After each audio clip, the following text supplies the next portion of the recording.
Hello everyone and welcome. Before we get started with today's video, if you want to get inspired to create your epic love story, go to 7daysofinspiration.com. That's 7daysofinspiration all spelled out.com.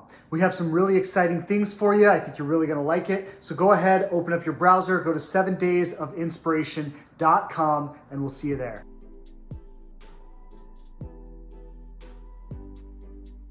I had a question come in this week and I wanted to make a video speak into it because this is it's kind of an important question and it's come in a lot over the years. And I think it's a good thing to consider, like, should we be dating multiple people? Why not? What's the benefit? So this question comes in from Sarah. She says, "Hi Shane, I've seen a lot of coaches and people in social media lately talking about entourage dating or having an entourage of men to select from. I wanted to get your thoughts on this. Do you think it's a healthy approach to dating? And if so, why? Thanks." And she signs it, Sarah. So do I think it's a healthy approach to dating, to date multiple men? Well, I understand why people recommend it as an approach. And I think it could be a healthy approach. But I think every person has to do what's natural for them. And one of the reasons that entourage dating or dating multiple people is a huge benefit is because you're constantly reaffirming the idea for yourself that there are plenty of fish in the sea. You're constantly reaffirming the idea for yourself that you have options, that you're not tied into this one person. I think a disadvantage to focusing all your attention on one person, especially when you don't know that person very well, is that you're not recognizing how many options you really do have.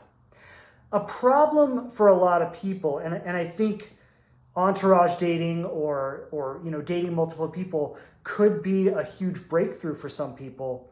If you're used to every time you meet someone, you get really fixated on them, you get really hooked on them, they occupy your thoughts, they're all you could think about, and then it's just basically it just becomes all consuming for you with this one person. If you notice you have a pattern of doing that time and time and time again, then I think entourage dating could be a really big breakthrough for you, and it might be something you want to try doing. Regardless of whether you choose to do this or not, because I don't think we ever have to force ourselves to do something that's unnatural for us. And I think a lot of coaches, a lot of people try to force methods because it's what worked for them or it's what worked for, it's what has shown results with certain people. But if that method is not natural for you, if that's not what feels right or what feels effortless for you, then a lot of times that method is just going to cause you more anxiety than you're already dealing with dating or with the thing itself.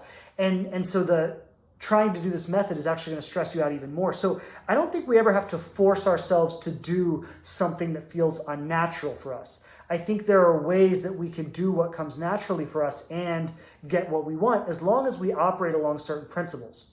I think the principle behind dating multiple people is that you don't get too attached to any one person.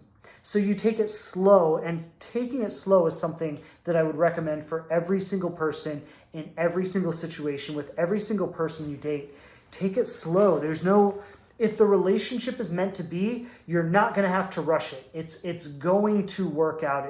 You are going to stick together. And if it's not meant to be, rushing it is not going to save it. And I think sometimes when we find someone we like and we want it to work, and we just try to secure it in place. We just try to rush into it so we can get it secure, we can get it in place, and we can know it's not going to go anywhere. We kind of tie it down and keep it secure. But that, nobody really wants to be tied down. The thing is, people want to feel free. And if you can have somebody feel free in loving you, then they will probably love you for the rest of their life. But as soon as loving you starts to make them feel tied down, you're going to have some struggles in the relationship. So I think going back to what I was saying is, you don't want to rush into this and try to secure it. You want to give it the freedom to naturally become whatever it's meant to be.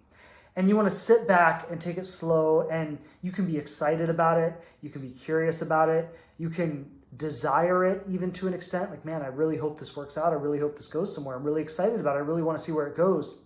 But you can't over invest in it, because you've got to maintain some space between yourself and that new relationship so that you can feel your way into it and determine for yourself if this is someone that you can really trust your heart with, if this is someone that you can really see yourself building a life with, if this is someone that you can really know that, like, when you fall down, they're going to catch you. And this is why dating multiple people can be helpful, because instead of focusing all your attention on one person, you maybe have 5 people that you're actively talking to. You're texting back and forth with them. You're talking on the phone with them. You're going on dates with them. You're spending time together. You're looking at each person. You're deciding between all of them and saying, I really like this about this person. This person, I'm not really feeling the connection as much. But you allow yourself to experience the variety, and you allow yourself to experience how much possibility there is and how much opportunity you have. And you allow yourself to be a little more selective. But I also know some people can't imagine actively dating 5 people. So if that feels completely unnatural to you, I don't think you have to force yourself to do that. But what I think is very important, no matter who you are, no matter where you are, is creating space between you and that new relationship, giving it time to unfold. Don't try to tie it down and make it be anything, but give it the time and the space to see what it naturally wants to become without you trying to push it to be anything. And then as you're sitting back and watching the relationship unfold, as you're being in discovery with this person, you should be asking yourself, like, does this person have the values and the principles that I'm looking for? Does this person live their life in a way where I could see myself sharing my life with them? Can I see a future with this person? Do I think we can build something together? Are they honest? Are they trustworthy? Are they kind? Are they generous? You can kind of ask these questions and be selective. And that's really the thing. I think you have to keep it in mind always that there is no scarcity of options in the world. There are 7 billion people, and you can find someone perfectly suited for you. You have to keep it in mind that there are so many options, and you have to always be selective.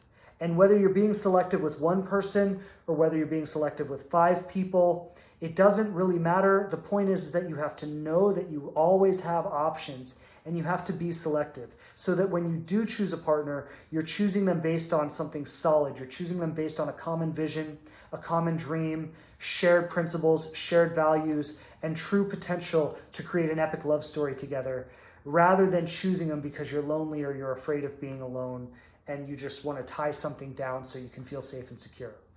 And that's really the difference. So I hope this helps. Long story short, if entourage dating works for you, do it. If dating 5 people works for you, do it. If dating one person works for you, then do that. But no matter what you do, know that you always have options and be selective in making your choice. There is one more thing I want to share with you before I close out today's video. And I would like the opportunity for us to spend the next 7 days together. I'd like to spend a week with you. And I would like to share the 7 most potent and powerful ideas that will inspire and empower you to create an epic love story. My wife and I sat down, we asked ourselves, when we were dating and when we were creating a relationship and as we've coached people in all these years, what would we say the 7 most powerful ideas are? That if we could share this with someone over the course of a week, what would these ideas be? We sat down, we thought it out, we created a 7-day video series to send these ideas to you one day at a time. So I would love the opportunity to share this with you. Go to 7daysofinspiration.com, all spelled out, 7daysofinspiration.com. You can join the video series there. It is absolutely free, so please take advantage of this opportunity. I am so excited to share these ideas with you. They are life-changing. I promise these 7 ideas, if you really let them in, they will change everything for you. Go to 7daysofinspiration.com. You can opt in for the video series there. Thanks for watching today. We'll see you soon. Bye.